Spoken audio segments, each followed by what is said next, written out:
Hey there, welcome to the Third for More podcast. I'm your host, Brandon Smiley, and today we're talking about something that's been taking social media by storm lately, but more importantly, has been quietly transforming lives behind the scenes as well.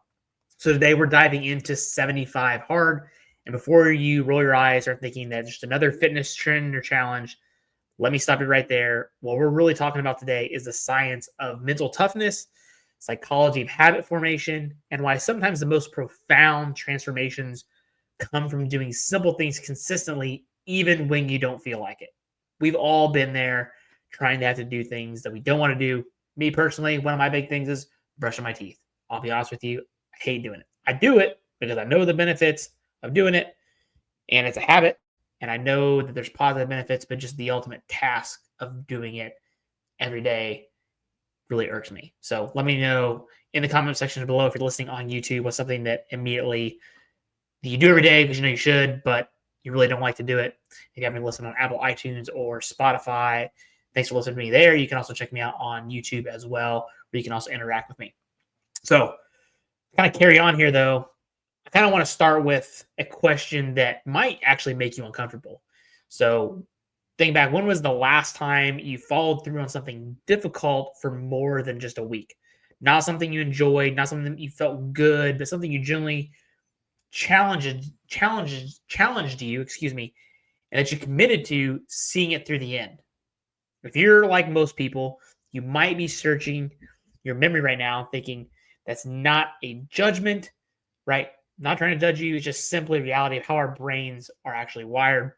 We're designed to seek comfort and avoid discomfort. That's just kind of like the natural ebb and flow of homeostasis. You know, being someone that's in strength and conditioning, I know how important that is from an adaptation piece, but also how our body can have that alarm phase and that adaptation phase and how that kind of works. So, mentality wise and the psychology wise is no different. So, what have I told you though that your ability to override that quote unquote programming is the single most important skill that you can actually develop and can do a lot for your life. So, in today's episode, that's really what I'm going to talk about. I'm going to break down 75 Hard, not necessarily as a fitness program. I do think there's some huge benefits there. We'll talk about that later, but also just as almost like a quote unquote masterclass in mental conditioning. So, why it works, why so many people see great results with it, what are the real benefits of it beyond just the physical transformation that you get. Again, I think it's awesome if you've done it and you've seen great physical progress, great for you. But more importantly, how you can approach it strategically to maximize your chances of success if you do choose to use it. So whether you're considering doing the challenge, you've tried it before, didn't finish, or you're just actually curious about what is 75 hard. All my friends are doing it, or I hear people doing it. I did the research, done a little bit of work to give you the information of what 75 hard truly is and what it represents. Before we get in too deep, I also want to make a disclaimer. I have not done 75 hard. So I'm not speaking from personal experience. I'm merely looking at some of the research side of it, giving you the breakdown of the gist of what the actual program is, the pros, the cons, what you can kind of expect. I'll let you make that informed decision. Okay. I've personally not done it. I'll talk about it later towards the end of the episode about why I've not jumped on the 75 hard train, but want to be able to prepare you and arm you with everything that you might need in case if you do think it is something that you can benefit from mentally, physically, emotionally, and or even spiritually. So let's start with the basics. And I want to approach this a little bit differently than most explanations you've probably heard about 75 Hard. So it's created by Andy Freshla. I hope I'm saying his name right. While many people think of it as a fitness challenge, he actually describes it himself as a quote unquote mental toughness program. The distinction matters because it changes how you approach each and every single day of the program. So here are the 5 non-negotiable rules that you have to follow for 75 consecutive days. So again, they're non-negotiable, right? So rule number 1 is follow a diet with no cheat meals and no alcohol. Notice that it doesn't specify which diet. It can be whatever you really want it to be. It can be keto, Mediterranean, plant-based, whatever works best for you. The key word here is to follow. Okay. You pick your eating plan and you just stick to it religiously for 75 days. No exceptions, No quote unquote special occasions. No, just this once. 75 days straight of whatever nutrition approach that you choose to take. I'm not going to dive deep into that.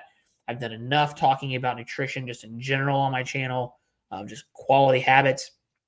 I think this is where you pick what works best for you. But the goal here is that you're not going to have cheat meals with it. So if you take a certain approach, even if it's a balanced approach, you have ways to keep that in check so that you're not just eating ice cream every night, right? So rule number 2, complete 2 45-minute workouts every day, and one of them must be outdoors. So again, notice the flexibility here with the structure. You choose your workouts, but you have to do them. Rain or shine, tired or energized, motivated or unmotivated. The outdoor component is particularly interesting from a psychological standpoint because it removes your ability to make excuses based on gym closures, equipment availability, or weather conditions, right? You can't make an excuse. You can always go outside. Your excuse typically revolves around the weather, right? But with this, it kind of takes that away. The goal is for you to do something outside. Most people are honestly probably going to go for a walk, especially if they've got a dog or something like that. But you get the idea. Basically, 2 45-minute workouts every day. Rule number 3 is to drink 1 gallon of water a day. Might seem kind of arbitrary, but there is some genius in its simplicity. It's measurable. It's consistent. It's something you don't have to think about throughout the entire day. You fill your gallon jug of water up, and you can't really procrastinate drinking a gallon of water, right? It's going to force you to probably get up early all the time. It's going to force you to stay consistent drinking it because you're not going to be able to down half a gallon of water right before you go to bed.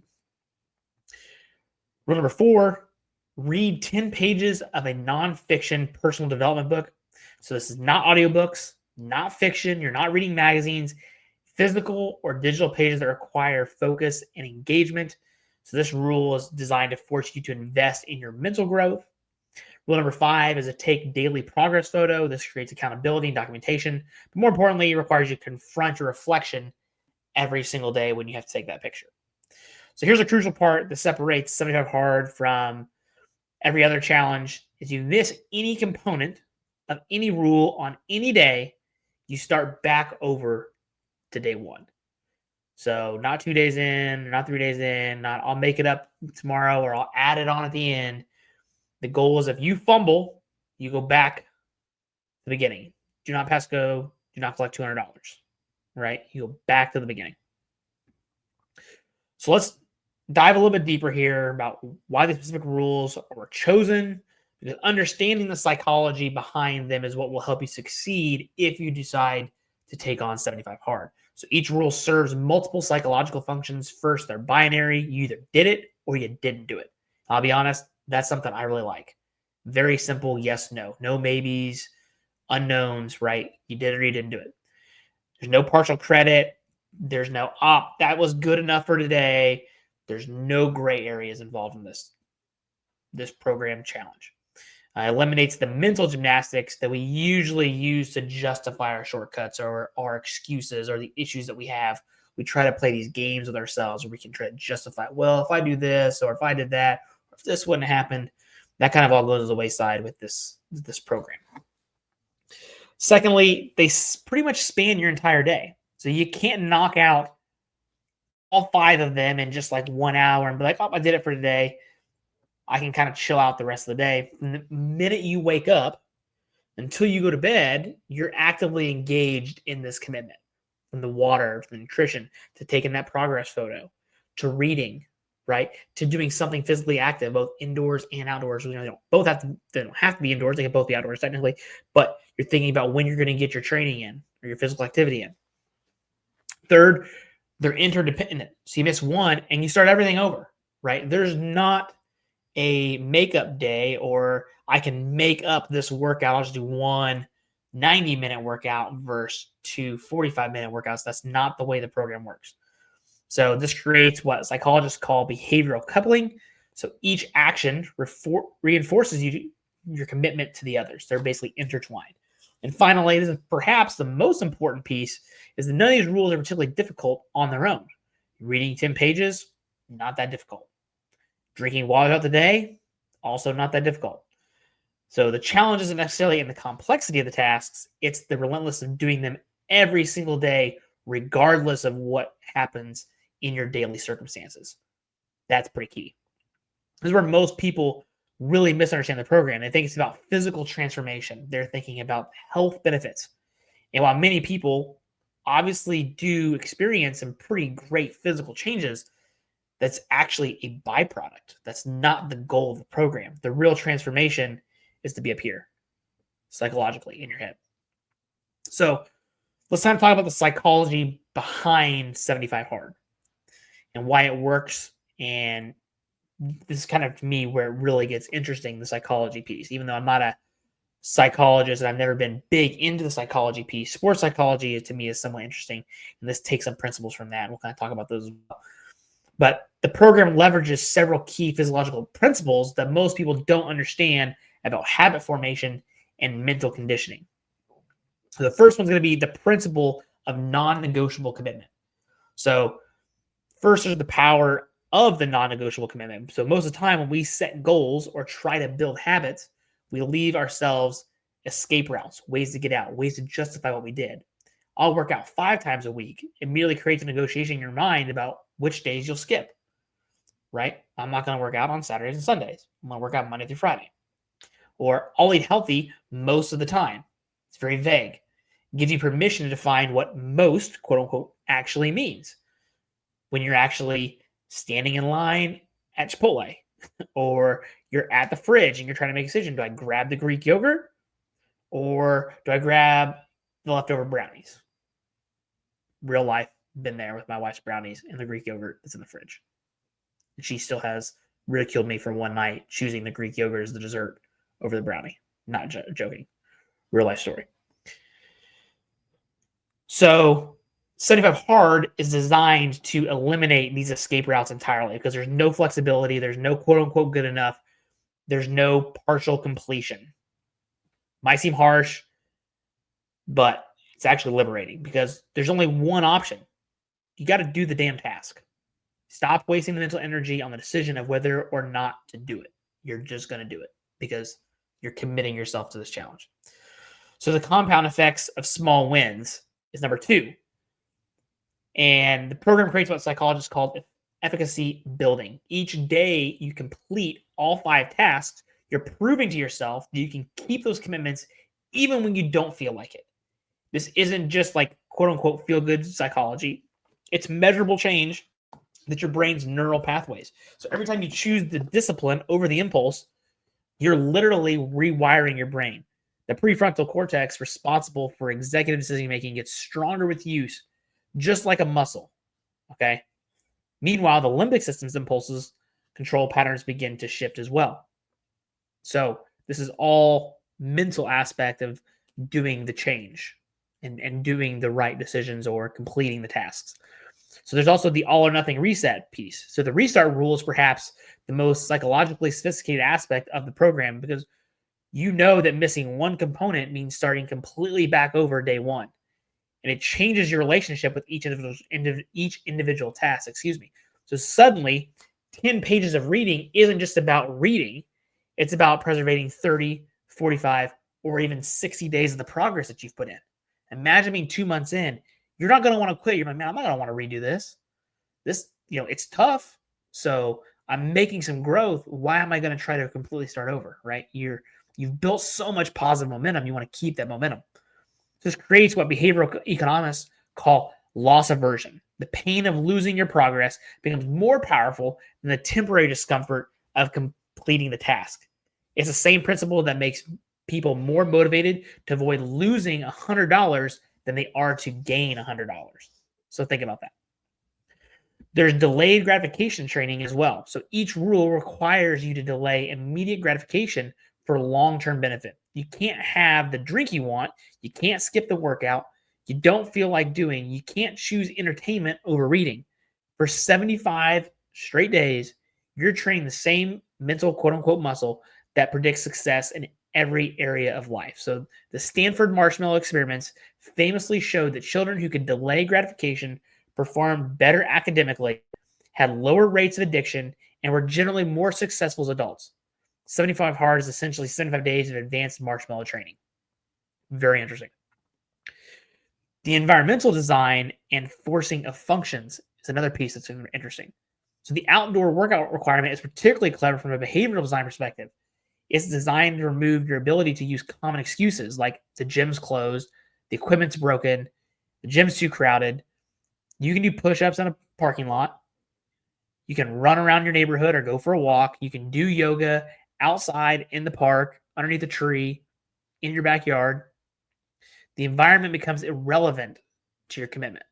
Similarly, the water requirement creates natural checkpoints throughout the day. You can't procrastinate it. Like I mentioned earlier, you can't just keep putting it off.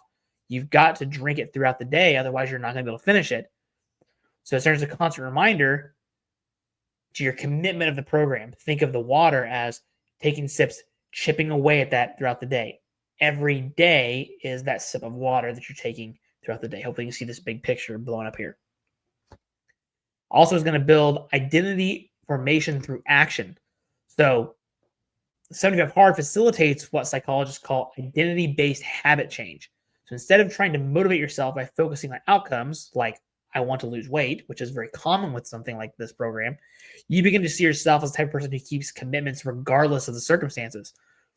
So identity shift is profound here. You start to make decisions from the position of what would someone who always follows through do in the situation rather than how can I get out of this without feeling too guilty. That's a big mental shift. And I think that's a very important mental shift for any kind of goal setting. And that is one huge, huge takeaway from this program, in my opinion. The paradox of restriction creating freedom is another piece. So counterintuitively, the rigid structure of 75 Hard often creates more freedom, not actually less. When you eliminate the constant decision making about whether to follow through, you free up mental bandwidth for other areas in your life. So decision fatigue is real. It affects everything from your work performance to your relationships. Think about the millions of decisions that you probably have to make throughout a day. Maybe millions is a little high. We'll say thousands.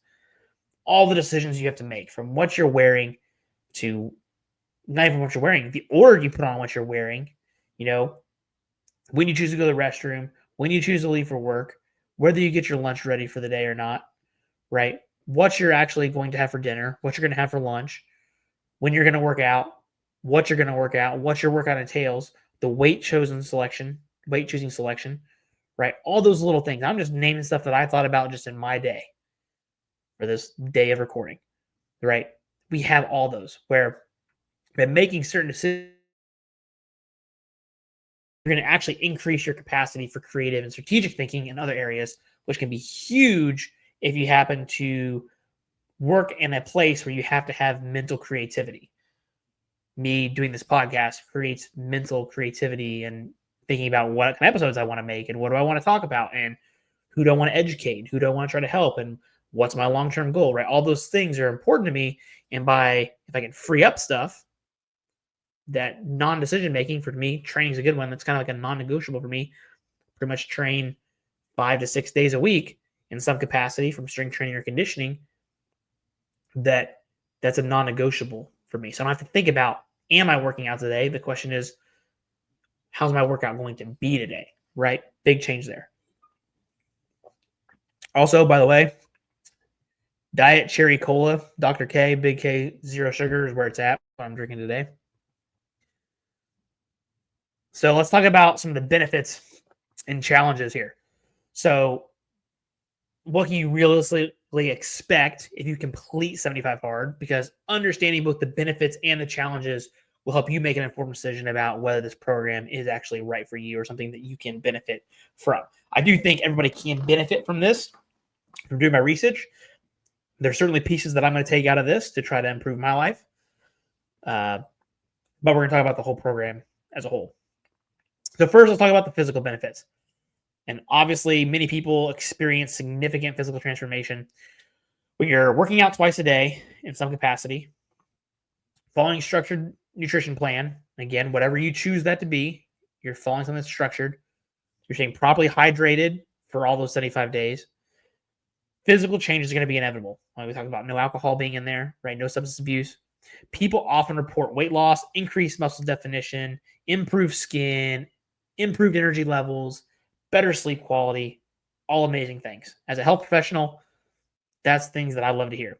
But here's what's important to understand is that these physical benefits are pretty much secondary to the actual mental ones. So the physical transformation is visible proof of what's happening up here psychologically. That's kind of the goal behind the program. So if you happen to lose weight and see all these health benefits, awesome. I'm proud of it. That's able to make that kind of positive benefit in your life. Let's talk about the mental and emotional benefits. The psychological benefits are where 75 Hard actually shines. Participants consistently report increased confidence, not just in their physical appearance, but in their ability to tackle challenges in all areas of their life. There's a profound shift that happens when you prove to yourself that you can keep commitments even when circumstances are difficult.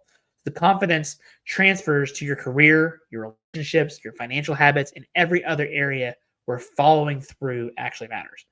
Many people are also reporting improved mental clarity and focus, huge in the kind of work society that we are at in the United States. If living somewhere else, you might have a better work-life balance, but work-life balance in the United States, in my opinion, is very unhealthy for most people, especially at the current state of this economy in 2025. So this makes sense when you consider that you're essentially training your attention and discipline every single day. The daily reading component alone creates a habit of focused, uninterrupted learning that many people haven't experienced in school. And I think this is huge.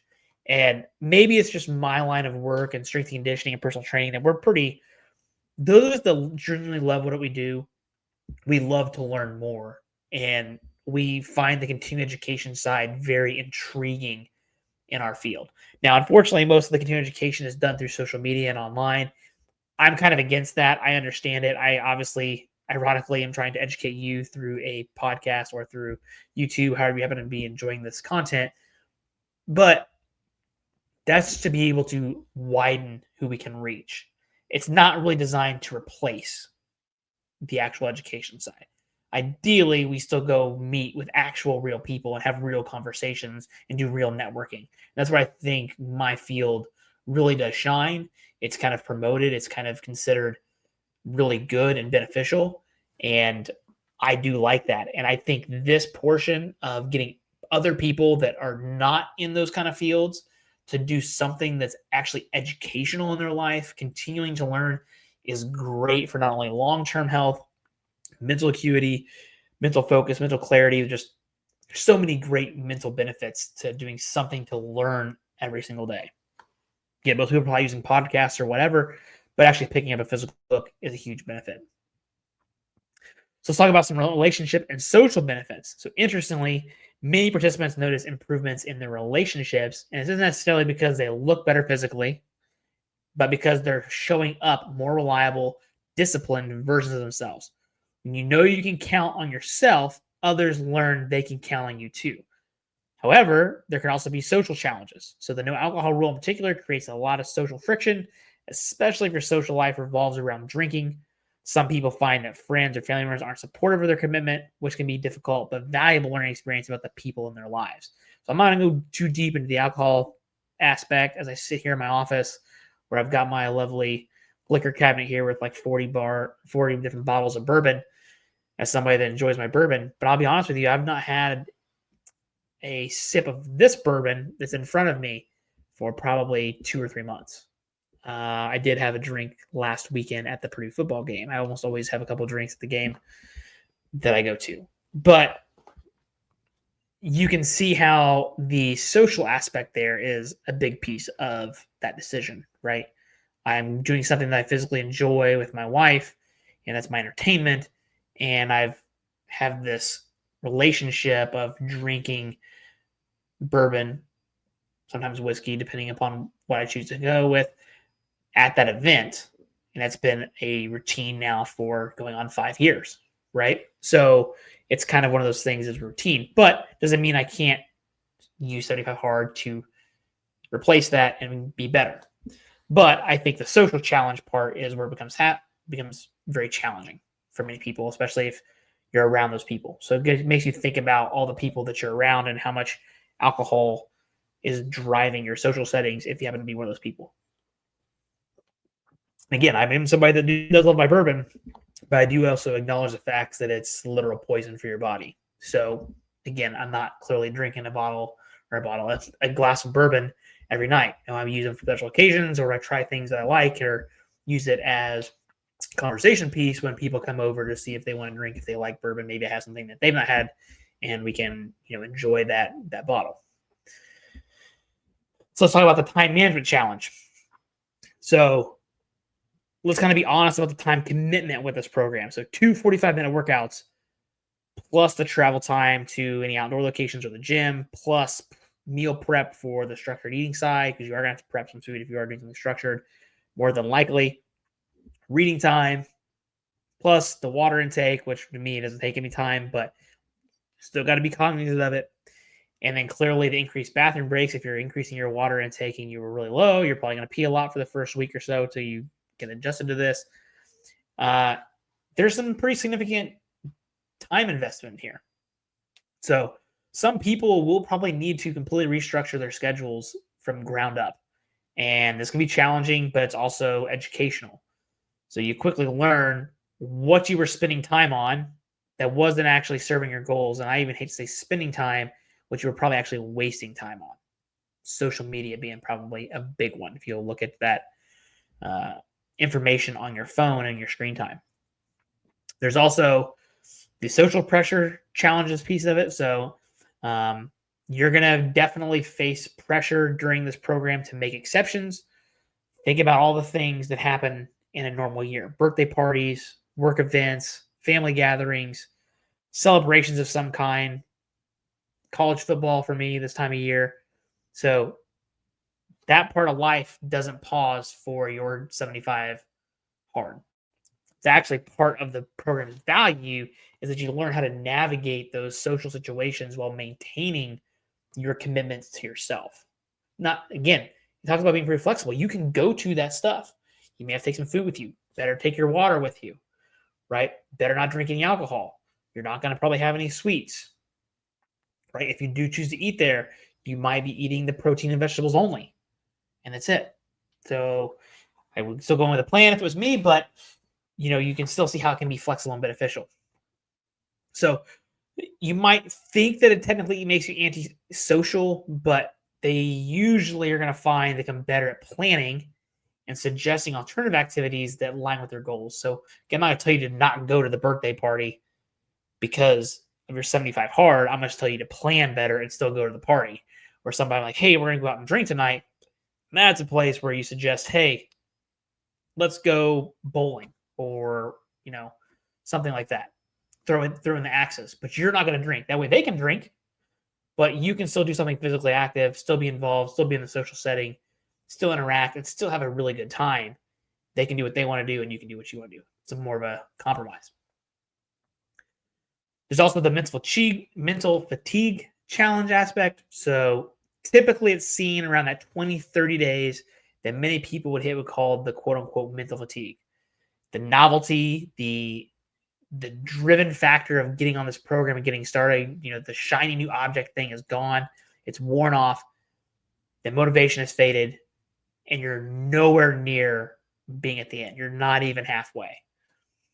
So this is actually considered to be a valuable piece of the program, is that learning to continue when that initial motivation's gone, and discipline is really what's going to have to get you to the finish line.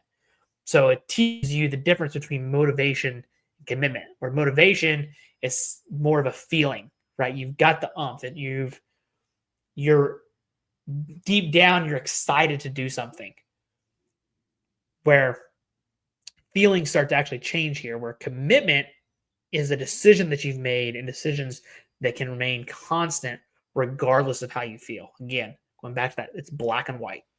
These are the 5 rules and objectives. These are what you do. You either do or you don't do them. There's also a quote-unquote perfectionism trap. So some people struggle with the all or nothing nature of the restart rule. So if you're someone who tends to lean towards perfectionism or has an all or nothing mindset that's been destructive in other areas of your life, you need to approach this program very carefully. The goal isn't to beat yourself up if you have to restart. It's to learn that starting over is always an option, and that consistency over time matters more than the perfect streaks. So think of it this way: that if you complete 75 hard and you make a lot of progress, theoretically, a lot of great things have changed in your life. But you can go back to doing some of the older things that you did, having a drink every once a month, or doing something like that, staying out late, or maybe you're not getting quite as much water, or you're having a little more sweets because you're off the 75 hard program. So going back to the beginning, really, if you think about it, especially if you're talking about getting 4 to 6 weeks in and you have to restart, you're really making a lot of quality life changes in the long run. I'm not going to condone somebody for continuing to fail. You don't want to try to fail. I want to wish you success and hope you have success if you choose to do it. But looking at the big picture, you can see how consistently over the course of a year, if you keep messing up, you're probably putting together a lot of really, really good days and streaks versus having just this chunk and being done. So don't beat yourself up too hard.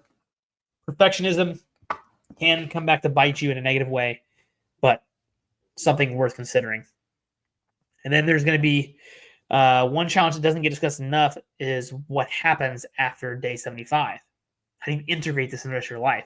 So the program doesn't include a transition plan, and some people struggle with how to integrate what they've learned over those 75 days into a more sustainable long-term lifestyle. So the key is realizing that it is advanced training. It is not a lifestyle. It's like running a marathon or training for a powerlifting meet. It proves what you're capable of, but you're not going to run that marathon every single day for the rest of your life. You're not going to train for that powerlifting meet for every single day for the rest of your life. It's going to have ebbs and flows, as it should. So let's talk about some practical tips and a strategic approach that you can use for 75 hard. So if you're considering it, here's some things that can increase your chances of success. Let's talk about some pre-program preparation. Let's do the meet prep before the meet prep, as Dave Tate from Elite FTS has called it. You're prepping to get ready for the prep. First rule I'm going to say is don't start impulsively. Don't just do it because a friend over here is doing it and they lost 20 pounds. All right. The programs require significant lifestyle changes, and you prepping will be crucial for you having the most success possible.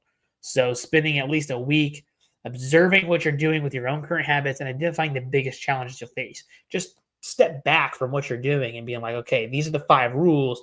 How hard are some of these going to be to achieve? Oh, I already drink plenty of water. That one's going to be easy. Oh, I already exercise 4 times a week. Can I figure out a way that I can implement that into my lifestyle to where I can get a second one in outside and figure out a way to still do something on those other days to still get 2 days of physical activity, right? You got to step back, kind of look at the bigger picture. Then open up your calendar and look at the next 75 days. Do you have any major events? Plan on going on traveling with friends, family, significant other? Commitments that will make it much more challenging, things that you're considering not wavering on. So it's not about finding necessarily an excuse that you can't start. It's just being honest and being strategic about your planning, right? If I know that I'm going to leave the country for 2 weeks, I'm probably not going to want to start that program because I don't even know what my diet might be like in a different country. What am I going to have access to? Am I going to be able to drink a gallon of water? Am I going to be able to get a gallon of water? Right? Am I going to have to continue to buy that? Is it going to be more costly during that time? Am I going to be able to get my physical activity in? Those are all really legitimate, serious questions that you should have to ask yourself. So again, going back to, you're not trying to find excuses. You're trying to set yourself up for success. And if that means pushing it back, that may not be a bad thing, depending on the circumstances you're looking at. So let's talk about choosing your nutrition strategy. So the program doesn't specify, again, what diet you have to follow. I think this is fantastic. I don't think pigeonholing people into a certain nutrition eating lifestyle is the best way to go. I think giving them some choices and them choosing what works best for them is a better way to be more sustainable, but it can also be a curse at the same time. So too much flexibility can then also lead back to that decision fatigue we kind of talked about earlier, but you clearly need to choose something that's sustainable for the 75 days. So my recommendation is clearly going to be to choose a diet that you can follow regardless of the circumstances. So you travel for work, you got a diet that's going to have to require specific meal preps and meals at certain times of day, like carb cycling or whatever, may not be the best. But if you can plan ahead enough, then maybe it does work well for you. So you just need to make sure that you can plan your nutrition around like restaurants and things like that. If you happen to be somebody that does travel a lot for work, or you do happen to have a lot of outings that you have to actually go to, like luncheons and things like that, real things to consider. But again, if you set your parameters, even if it's whether it's counting your macros, like I said, or keto, or low carb, or carb cycling, or if you're going to just say, hey, I'm going to put my numbers into a calculator and I'm just going to make sure I stay underneath this many calories per day, and you're free reign to do what you want, right? But it's, say, 500 calories less than your maintenance rate. So ideally, you're going to lose weight. It's forcing you to eat less food just in general. You're looking at caloric intake only, right? There's lots of different ways you could go. So just do what works best for you and what's going to be consistent. But consider your relationship with the food as well. So if you have a history of disordered eating, then I would highly recommend that you consider talking to a healthcare professional before you kind of start any kind of restrictive diet or things that you're going to start cutting out just to do 75 hard.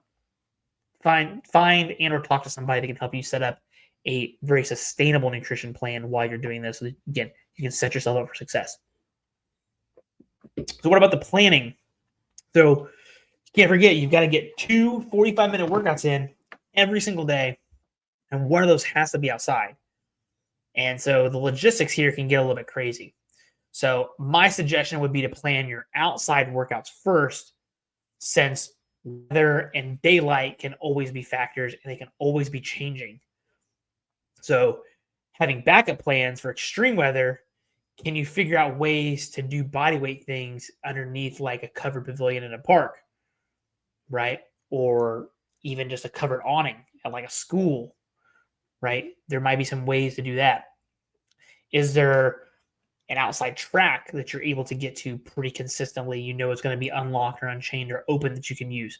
That will make it a lot easier to plan as well. Again, it's just 45 minutes of physical activity and working out. So I could just be walking around the track for 45 minutes, right? We don't have to make this too complicated.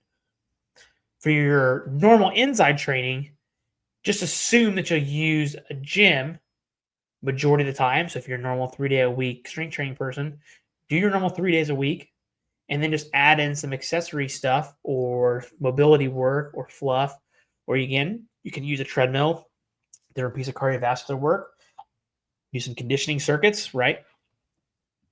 But just also have some workouts made that you can kind of keep handy in case if your usual gym, you're traveling or whatever, is not available, that we have something ready that you can do, which is like a simple setup of like bands, maybe some yoga equipment, body weight exercises, maybe a kettlebell or just a pair of dumbbells, right? Very minimal equipment. Have some workout options in the bank, in your phone, whatever, whenever you need them. From the water side, a gallon of water might sound simple for some people, but it does require a little bit of planning. So if you don't know, a gallon is 128 ounces, technically 8 normal water bottles that you would get. You obviously can't drink that all at one time, so you're going to have to space everything out, as I mentioned, and that's entirely okay. Personally, for me, I've already tried to do this, drink a gallon of water every single day, being physically active, being outside, my gym not having AC. For me, getting a gallon of water is pretty easy. Now, I do get some diet soda and things like that, and that does count towards that, coffee as well. But getting 128 ounces of fluid in, for me, is not necessarily a difficult thing, but it may be challenging for you, especially if you've only been drinking, say, 60 to 70 ounces a day. That's a pretty big increase in water. So a practical approach is to drink basically a quote-unquote bottle of water when you get up, or 16 ounces. Get that knocked out of the way. You're probably going to be dehydrated anyways from a nice long sleep. That's a quick way to get that in. And then when you actually work out, try to drink about 32 ounces, or basically like a blender bottle, shaker bottle full of water each workout. If you do that, that's going to get you 64 more additional ounces because you got 2 workouts in a day. Don't forget that. and then spread the rest of it throughout the day, just sipping based upon your schedule. Try to have a system in place. Like that's a good starting point for most people. You might say, hey, I'm going to make sure that I drink 8 ounces before every meal or 8 ounces after every meal. When you sit down to eat, that's also a way to check off some ounces as well as you're going. Some strategy for the reading side. So the very simple ones is going to be pick your books in advance. Find some books that you've been dying to read or have come with high remarks, or talk to friends that read nonfiction and have found things that have done well for them, and piggyback off of them to have some books that you can plan for. For most people, 10 pages might take 15 to 20 minutes, but it could be as low as maybe even 8 minutes if you're reading something that's more accessible and you're really like into it and you're a quicker reader. So again, pretty dependent upon the amount of content that's in that, because smaller typing and whatnot, more dense content is going to take longer to turn 10 pages than if it's kind of blown up like some are, to just make the book look a little meatier, even though it's really probably only a 100-page book and it's blown up to 250 pages. You get what I'm saying. The physical books are often easier to track than the digital, but use whatever format technically ensures that you'll actually read consistently. My wife is a big Kindle person, so she would definitely go towards a Kindle, but she's also a big fiction person. So, just pick what works best for you. But me personally, I like the physical book. I like being able to turn the page. I like having the tangible object in me. But at the end of the day, it's what works best for you, especially if you're traveling a lot. A Kindle may be great, especially if you don't have extra books. You can always have some in your Kindle ready to go, or your Libby account if you happen to do like the digital library cards. So also, talking about the reading, consider your reading environment. Where are you going to read when you travel? Are you going to read during your lunch breaks? Are you going to have like a dedicated spot every day where you try to read at home? You get like a room that works well, read in your car, right? You want a place that when you do this, you can actually absorb the information, right? If you're going to put in this kind of commitment, get the information out of the book that you're choosing to read, whatever that happens to be. Actually set yourself up to retain the information you're going to read. On the progress photo side of things, it might seem like the easiest rule, but it can be pretty problematic if you don't have a system in place. So being consistent with your time, location, your lighting, and your pose really is important when you want to track like your physical progress. And I don't coach bodybuilders. I don't do any of that stuff. But from an nutrition side, I always offer people the ability to provide their progress photos, and I like to have them, but many people just don't want to do them. They're against them. But this is part of the program, so you have to do it. So if you can be consistent, usually for most people, the first when you wake up is the best thing. Wake up, go to the bathroom. You're probably wearing your underwear or something like that. Leave the tripod out overnight. Put the camera on there, 10-second timer. Stand there in your wake-up face and just deal with it. That's going to be the best thing you can do, because you can always do it in the same spot. You're probably always going to have the same lighting. And when you wake up, you're not going to want to pose for anything. So just get the ugly morning pose out of the way. And from a clothing perspective, try to wear the same clothes. If you're a guy or a girl, obviously, your underwear, your shorts or whatever are going to change. But at the end of the day, it's really just for you. So if you want to be completely butt naked and you're just going to keep them to yourself, roll with that too. Keep them somewhat organized. Ideally, if you can keep them in a certain folder on your phone, that would be the best thing, so that you can see them in order, and you can maybe create some side-by-sides in Canva or something like that if you really want to, but you also don't have to obsess over it either. So the real value here is just the accountability of doing it. And the big thing is going to be that first picture to that last picture. That's going to be kind of the important thing. You're also going to want to give yourself a good support system. How many people are you going to want to tell that you're doing 75 hard? Do you want to tell anybody? Some people will be super supportive if they know what it is. They're like, man, that's great. I'm proud of you. Let me know how I can help you to make sure that you're able to stay on this. And some people will just choose to not tell anybody. They'll just start making the changes from day one, and hats off to those people. That can also work as well. You just need to make sure that you have ways to communicate with people when they ask you to go out for a drink or do something social setting wise, right? Or you're having to go to the park to do a workout or whatever. People might say something about how recently you've been going and doing things from a physical activity standpoint. You might have to be able to have that discussion at some point as well. But if you are going to share it publicly, you are going to get the pros and the cons, and that's the support, and you are going to get criticism. Not everyone's going to understand your commitment, and that really goes with anything in life that's goal-oriented. And some people might pressure you into making exceptions or bad decisions. That should be a red flag, just in case if you were one to know. Let's talk about how you can handle the social situations. So, again, pre-planning, practicing, explaining your commitment in advance of what you're going to say. What is your why? And I'm big on this in training. I'm really big on this in any kind of decision-making process in general. But you need to know your why. And if you know your why, and it comes from somewhere of passion and deep inside you that you genuinely care about, being able to explain your commitment will be much easier. So something worth considering.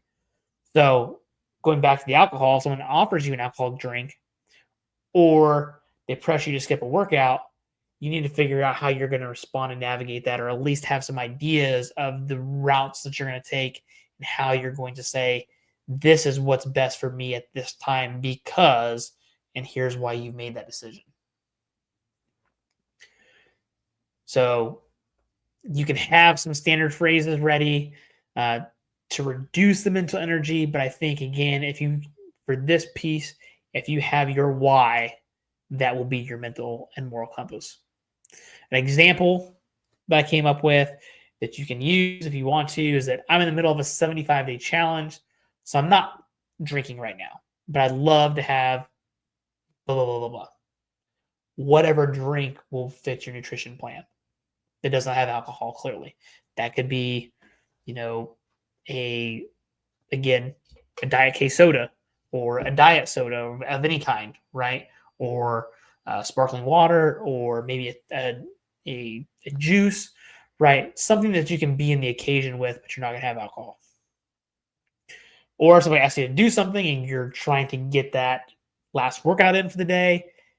Hey, I need to get my outdoor walk in today. Can I meet you after I'm done?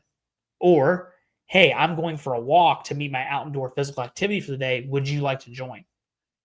Okay, you can try to invite people into what you're doing so that you're not necessarily telling them, no, you can't spend time with them, just you're providing an alternative to spend time with them. Something worth considering, and how you can get things to collaborate together so that you're not trading off necessarily doing something for yourself physically versus somebody that's important to you. You can figure out a way to make it work for both of you. Excuse me. Let's talk about the recovery and the rest strategy side of things. So 2 workouts a day for 75 days is going to be a lot of physical stress, especially if you're somebody that is doing very minimal physical activity. You're going to go from not a whole lot to a lot very quickly. So you need to be able to plan for adequate sleep because you're going to be way more tired. You need to consider implementing mobility work, and I think that's a great thing to add into some of those workouts, especially from the outside workout perspective. You can figure out how to put in some of that mobility work in with what you're doing outside at like the park or with a significant other. I think that's a great idea. And then you also just want to pay attention to signs of overtraining and listening to your body. So it's not necessarily about training with the maximum intensity every day and going hard on each every single workout. It's about being consistent and being physically active so that some days your workouts are going to be light. Again, going back to mobility work or yoga or going for a walk, right? Or going on a hike for the dogs, relatively lighter on the activity side. And then you have some days that you actually go do some hard strength training. You're going to be in the gym. You're going to lift some heavy stuff. You're going to push yourself. You're going to feel good. My recommendation, if you're going to have to do 2 workouts a day, you probably try to do that one in the morning, unless if you know that the weather is going to be bad in the evening. But you get the idea because you can put more effort to that on the front end, and the back end can be a little more tailored towards that recovery side. But whatever you choose to do, as long as you're meeting the time requirements and being physically active, ultimately that's what's important.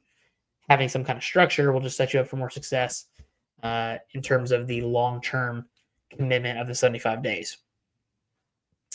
So let's talk about what happens if you have to restart, which many people do. And I think it's great that you probably set up a plan to restart, or if you have to, what that's going to look like. You don't want that to happen, but it's inevitable that it probably will for some of you if you do choose to do it. So how will you handle the mental disappointment piece of it, and what will you do differently in your next go around of your next 75 days? And so I want you to remember that it's in the program, it's recommended that restarting isn't a failure. You're just getting extra training. You needed a little more time to take this serious, to understand what it takes. And it's not a punishment. Okay. It's not like you fucked up. Now you got to do it again. No, that's not the mental wiring that you're trying to get. You're saying, hey, I had an issue meeting this commitment. I slipped. Time to turn it back on. Let's do this again. Right? You got to have that mental framework of that's how you're going to approach it. And being able to admit that is making progress on the mental front as well. Let's talk about some of the tracking and the monitoring side. So really you need to use what works best for you in terms of what you're tracking, and whether it's your calories or your food or your water, but you want to be consistent. So most people in today's world are probably going to use some kind of app, especially when you're tracking macros or you're tracking steps. Those are good things that you can use. You might even have like a reminder on your phone to drink water. Some people may choose to use like a spreadsheet or checklists. Lots of different apps you can use. Just use what works best for you to be consistent and make sure you're doing things and basically hitting all 5 rules every single day. But the ultimate key is to make sure you have a system that makes it impossible for you to get what you've completed each day. That way you constantly know, yep, I got this, I got this, I got this, I got this. I did it all. That day is done. Go to the next day. And then consider just tracking more than just the completion of each rule or quote unquote task. You might also consider tracking how do you feel. Maybe at the end of the day when you're going to bed, after you've read that book, 3 to 5 minutes. With today's technology, you can go voice to text. You can literally talk into your phone for 2 minutes and probably have a pretty good synopsis of how you felt for the day and not have to actually do any physical work of typing or writing. You might mention any challenges. Somebody tried to offer you a drink or, skip a workout. You might mention the positives. I think it's incredibly important if you are seeing positives or you're feeling really good about certain things that you denote those so that you can continue to use those in subsequent days. And all that information, in my opinion, is going to push you forward into being more successful with the 75 days. So as I wrap up this episode over 75 Hard, I want to kind of leave you with some final thoughts that go beyond the program of just 75 Hard itself. So the real question at the end of this episode, really the big thing you need to ask yourself is 75 Hard the right program for you? And whether you're actually ready to discover what you can get out of this program and what can happen if you choose to eliminate excuses and to fully commit to something for 75 days, all 5 of those things. So the big picture here is that it's really kind of a microcosm of life, that every day you're faced with choices between what's easy and what's aligned with your long-term goals. I've always heard the great saying, you can trade in what you want now for what you want now, or you can trade in now for what you want for the future. Right? So basically, you have 2 options right in front of you right now. You can trade in what you really want for what you want right now. It might be a piece of pizza. And you're trading in what the long-term goal is, an improved health. Now, that's got a very big picture look. That one piece of pizza is probably not going to ruin your health and fitness goals, but it doesn't move you towards your health and fitness goals, right? Unless if you are eating less calories than you're supposed to eat to lose weight. But you get the picture of making those small choices day in and day out build you closer towards that goal. That's really kind of what this program is all about. But it's going to compress all that into 75 days of very, very structured environmental choices. And if there's consequences of bad choices are very clear, it's starting over. So whether you actually choose to do 75 hard or not, the principles behind it are pretty universally applicable to your everyday life. So the ability to keep commitments when you don't feel like it, to maintain a high quality standard regardless of circumstances, and to choose long-term benefit over immediate gratification. And we're in an immediate gratification society so bad right now, which is why I think the psychology piece of this program is huge for people that are stuck in that immediate and instant gratification area of life. And they being able to do this can predict quality success and help you improve the quality of your life, not only on the mental front, but as we've talked about on the physical side as well, as you begin to develop throughout the program, improve your nutritional habits, improve your sleep habits, lose weight. Hopefully, if you're increasing your activity that much and making better nutrition choices, you're probably going to lose weight. I would probably even lose weight if I kind of did all of these things in this program. So something I want you to consider is that success with 75 hard isn't necessarily about completing all 75 days the first attempt. Definitely want you to, but that's not what it's about. It's about what you learn throughout the process and what kind of makes you, I want to say give in to things, but what's the hard part of you keeping your commitments? Maybe you learn that you're capable more than what you actually thought. Maybe you discover patterns that you thinking been holding you back. Maybe you even identify areas where you need additional support or different strategies in your life. Maybe there's just certain things about physical activity that you just have a hard time doing. So having an accountability partner or a training partner can be great. Or a spouse or loved one in with you is somebody that helps you stay more true to better nutritional approaches if you do things together and you're making your meals together rather than having you just be responsible for making your lunch and she's responsible making for her lunch or vice versa. She can flip this around however you want. And you're going your different routes throughout the nutrition approach, but if you bring your approaches together and you guys just control your portion sizes and you try to have better quality options as a family or as a couple, right? That's what me and my wife typically try to do as well. So some of the most powerful and impressive transformations that I've heard about come from people who had to restart the program before they actually completed it, because restarting them taught them just as much as the completion side did.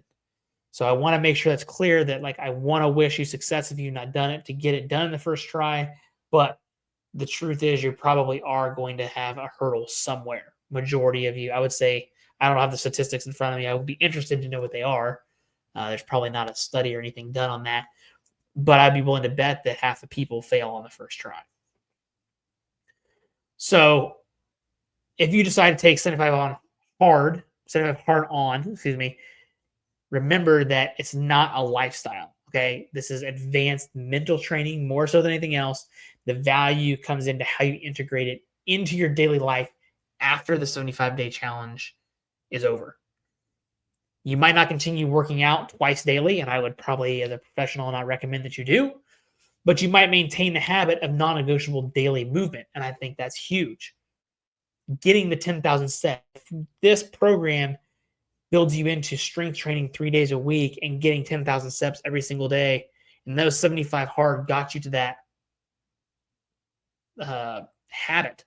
To me, that is a major win that most people could really benefit from.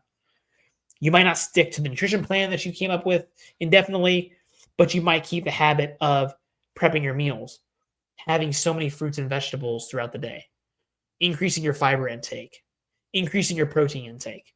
Those little things are huge in what we try to, as a fitness professional, get people to do from improving their habits. So the key is identifying which elements of the program revealed something important about how you operate best as a person, and then building sustainable versions of those practices into the rest of your life. That's what's important. And for me personally, like I said, I'm not going to do 75 hard. So here's my challenge for you. Whether or not you actually choose to do 75 or hard or not, I'm going to leave that up to you. I'm not going to tell you to do it. I'm just merely providing you with the information. But here's something you can do. Identify one area of your life where you consistently make excuses or give yourself permission to quit when things get difficult. Just one area. Maybe that's your physical activity. Maybe that's drinking water. Maybe that's eating fruits and vegetables. For me, vegetables, definitely one of those things. I talked about my brush my teeth thing. Vegetables is another thing that I really struggle with. For sure, don't get enough of. And I push back on them hard. They're just not something I enjoy eating. But I do try to push myself to have at least one a day, to give you an idea. So for exercise size, maybe it's learning a new skill. Maybe it's how you show up in your relationships. Pick something where you know you lack or follow through is costing you. Those are powerful things that can improve your life, not just your physical well-being, right? Relationships are huge. So basically just take that and design a mini 75 hard. Basically take the principle. What would it look like for you to make that area a non-negotiable? Let's just say for 7 days, for a week. Figure out how you can find something that you can immediately improve upon that's going to improve your life and help you either with, like I said, with a skill or a relationship or physical activity or your health or your quality of life, that you can do it for 7 days. And that there's no exceptions. There's no quote unquote good enough. There's no partial credit for just the full week. And then you can figure out, what did you learn about that? How did that change your self-confidence, your trust in yourself? Did you feel better? Did you see positives? Did you see negatives? What were the challenges that you had? And is this something that you can implement more long-term? Can we go 2 weeks, 4 weeks, 8 weeks? And we start building towards 75 days and maybe just one habit. So you don't have to necessarily commit to 75 hard from the very beginning, but you can use this core principle, and that transformation happens when you stop negotiating with yourself and you start following through regardless of how you feel in the moment. So whether you're actually trying to improve your health, your confidence, relationships, your career advancement, or just have a deeper understanding of what you're capable of, I think the principles behind 75 hard point towards this exact thing of importance, and that's extraordinary results come from ordinary actions performed consistently, especially when you don't freaking feel like it. Doing the shit that you don't want to do, but you know you do. Kind of circling back to the beginning of the episode. So this program is just one vehicle to the destination. So the destination is just a better version of yourself that you can count on, and what really matters at the end of the day. That's what I like about pieces of this program. Again, for me personally, I think for the average person that finds out about 75 hard is probably not for them at this time. I think they need to understand from like this episode the principles of what is trying to get to have happen. Positive change, sustainable change, no excuses, black and white. You did it or you didn't do it. And take those principles and find something that you can implement it into your life. And that's what I think is going to be great. So I appreciate you joining me on today's deep dive episode. We're at an hour and 3 minutes into just 75 hard. If this episode resonated with you, you liked it, I'd really love to hear about it. You can let me know in the comment sections below over on YouTube. You can also let me know leaving a rating over on Apple iTunes, Spotify. Leave me a nice 5-star rating if you happen to like the episode. If it lets you leave a comment, some of them do, some of them don't. I'm not sure anymore. You can do that there. You can also send me a message over on Instagram at @bsmitley. Let me know you listened to the episode. Let me know if you liked it, what you took away, all that. I would love to hear from you. And more importantly, you can share it with somebody who might actually benefit from understanding the concepts. Obviously, if you know somebody that's done 75 hard or is interested in 75 hard, then share this episode with them so they can be educated on what the program is and isn't, and what they can expect from it, and really what the underlying benefits are of the program.